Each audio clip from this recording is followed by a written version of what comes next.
Hello students, how are you all. Welcome back to my YouTube channel. My name is Rafaqat. जैसा कि आप सभी को पता है, क्लास 12th का एक्सरसाइज 3.1 स्टार्ट कर चुके थे, जिसमें क्वेश्चन नंबर 6 तक पूरे कंप्लीट कर चुके थे। आज के इस वीडियो में लेने वाले हैं क्वेश्चन नंबर 7, जिसकी लैंग्वेज आप बोर्ड पर देख सकते हैं। बिना कुछ देर किए समझते हैं इसमें क्या लिखा हुआ है। तो यहाँ आप देख सकते हैं बच्चों, आपको वैल्यू फाइंड करने के लिए बोला है ए, बी और सी और डी की। ठीक है, ये आपको वैल्यू फाइंड करना है और वो भी किसमें से, इक्वेशन की मदद से। तो यहाँ पर आपको देखो इक्वेशन गिवन है। अब आपको पता है बच्चों, ये दोनों मैट्रिक्स है। ठीक है, और इन दोनों के बीच में इक्वल का साइन आ रहा है, तो ये दोनों मैट्रिक्स आपस में क्या कहलाएंगे, इक्वल मैट्रिक्स कहलाती है। अब आपको याद होगा, मैंने इंट्रोडक्शन में बताया था कि अगर दो मैट्रिक्स इक्वल है ना, तो उनके करस्पॉन्डिंग एलिमेंट्स जो होते हैं वो भी आपस में इक्वल होंगे। जैसे कि ये वाला एलिमेंट इसके बराबर होगा, ये वाला एलिमेंट इसके बराबर होगा, ये वाला एलिमेंट इस एलिमेंट के बराबर और ये वाला एलिमेंट इस एलिमेंट के बराबर होगा।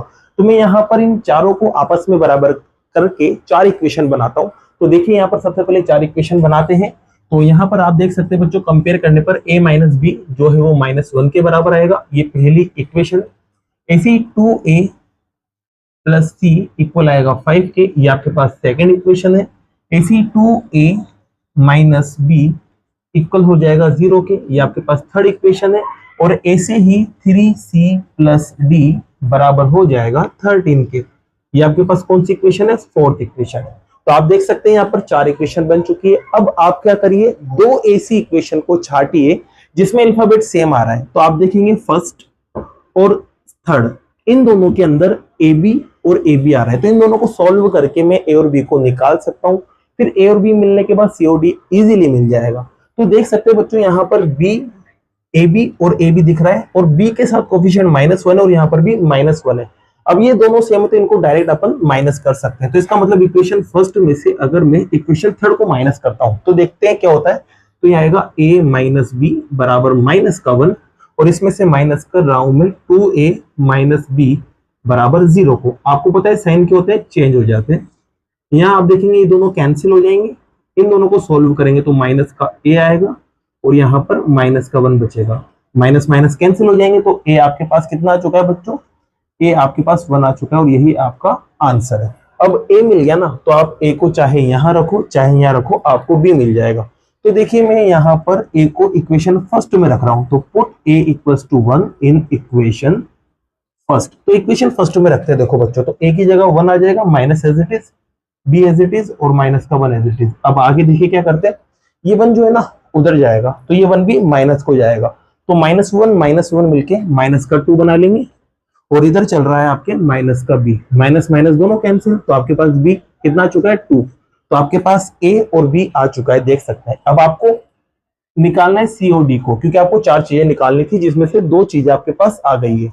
अब बी और ए को आप ऐसी इक्वेशन में रखो जिसमें ए सी आ रहा हो या बी डी आ रहा हो, उसको देखो। तो यहाँ आप देखोगे सेकेंड इक्वेशन, यहाँ पर मैं ए की वैल्यू रख सकता हूँ, जिससे सी बचा रह जाएगा, सी को मैं फाइंड कर सकता हूँ। तो देखिए मैं यहाँ पर इक्वेशन सेकंड में वैल्यू रखने जा रहा हूं। अब इक्वेशन सेकंड में सी के अलावा कौन है, ए, तो ए की वैल्यू रखूंगा, और ए की वैल्यू क्या मिली, 1।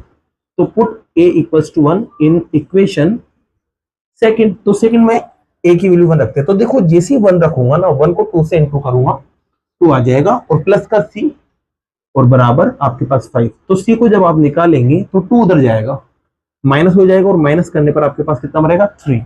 ये आपका क्या आ गया बच्चों, एक और आंसर आ गया। ठीक है, तो आपको सी मिल चुका है। अब सी को आप रख दो इक्वेशन नंबर 4 में, क्या कर दो, सी को इक्वेशन नंबर 4 में रख दो, जिससे आपको डी मिल जाएगा। तो इक्वेशन 4 में अपन इसको रखते हैं। इक्वेशन 4 ये रही, देखो 3 एज इट इज, सी की जगह में क्या रखूंगा, 3। तो 3 इंटू 3 9 हो जाएगा, प्लस में डी और बराबर में 13। ठीक है, ये आपके पास चल रहा है।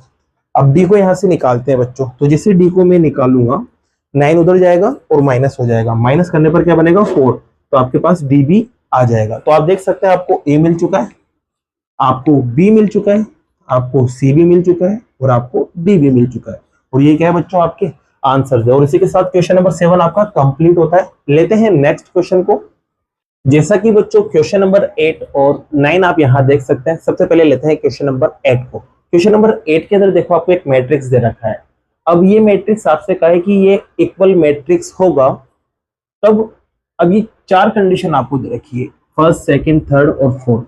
तो आपको बताना है कि ये मैट्रिक्स जो है वो इक्वल मैट्रिक्स होगा। अब आपको पता है बच्चों इक्वल मैट्रिक्स का कंडीशन क्या होता है? इक्वल मैट्रिक्स का कंडीशन सीधा सा होता है, नंबर ऑफ रोज और नंबर ऑफ कॉलम्स अगर आपस में इक्वल है तो उस तरह का जो मैट्रिक्स होता है वो क्या कहलाता है? Equal matrix. अब आपको पता है बच्चों यहाँ पर ये जो एम है ना, ये नंबर ऑफ रो को बताता है और ये जो एन है ये नंबर ऑफ कॉलम को बताता है।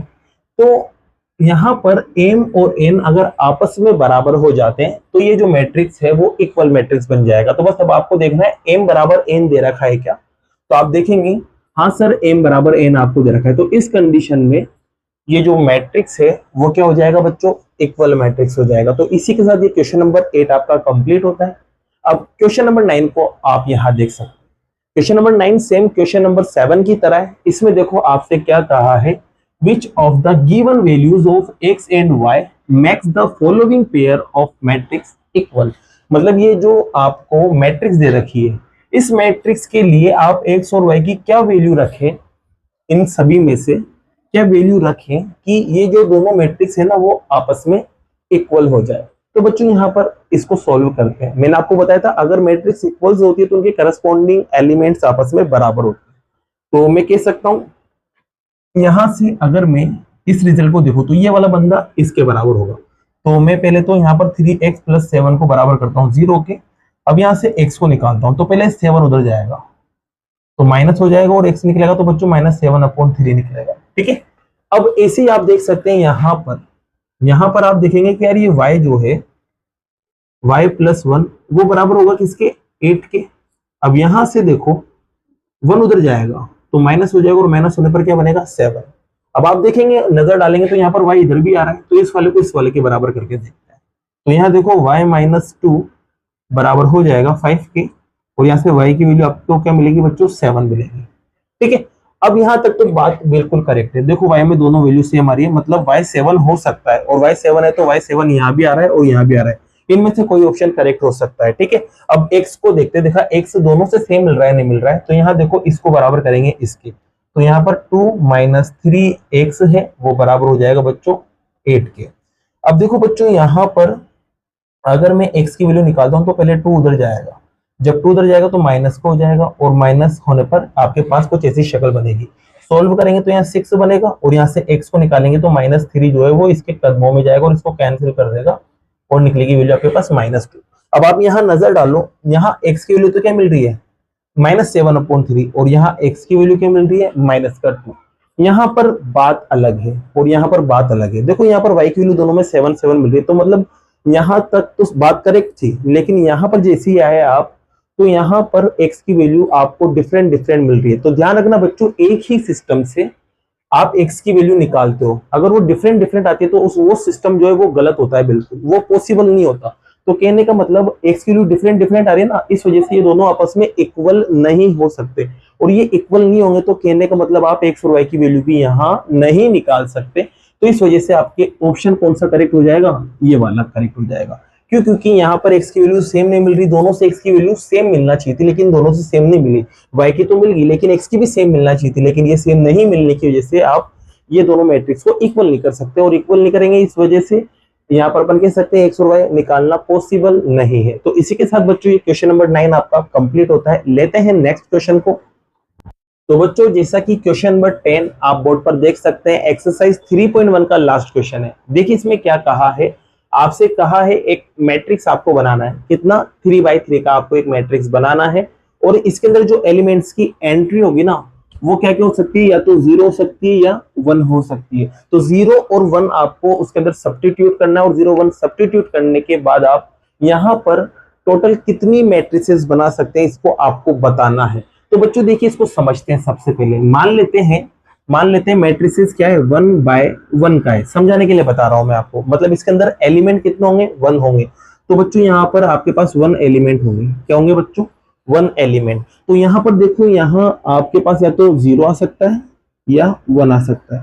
तो आप देख सकते हैं इस कंडीशन में आपने कितनी मैट्रिक्स बनाई, तो आप कहोगे सर यहाँ पर आपके 2 मैट्रिक्स बन रही है। ठीक है, अभी मैं आपको डायरेक्ट रूल बताऊंगा कि रूल क्या होता है। अब जैसे कि मान लो मैट्रिक्स 1/2 की है, मतलब एक तो रो है और 2 इसके अंदर कॉलम है, तो एक रो और 2 कॉलम की कंडीशन में देखो मैट्रिक्स कितनी बनेगी, तो यहाँ टोटल मैट्रिक्स आपके पास बनेगी बच्चों 4। क्या बनेगी? 4 बनेगी। कैसे? देखो मैं बता देता हूँ, या तो दोनों 0 हो सकते हैं, या दोनों 1 1 हो सकते हैं, या फिर आगे वाला 0 पीछे वाला 1 हो सकता है, या फिर पीछे वाला 0 और आगे वाला 1 हो सकता है। इसके अलावा और मैट्रिक्स यहाँ नहीं बन सकती। ऐसी बच्चों आप 1/3 लोगे तो आपके पास टोटल 8 मैट्रिक्स बनेगी। अब आप कहोगे सर ये आप बता कैसे रहे हो, तो इसके लिए बच्चों एक फॉर्मूला पढ़ के आए हो आप। फॉर्मूला होता है 2 पे पावर n। क्या होती है? 2 पे पावर n। अगर यहाँ पर बच्चों मान लो 1/1 का मैट्रिक्स है, तो आप यहाँ पर n की वैल्यू क्या रख दोगे? 1 रख दोगे। जैसे 1 रखोगे तो 2 पे पावर 1 का मतलब क्या होता है? 2 ही होता है। और यहाँ देख सकते हैं आप, जब 1 एलिमेंट था तो यहाँ पर मैट्रिक्स कितनी बनी? 2 ही बनी ना।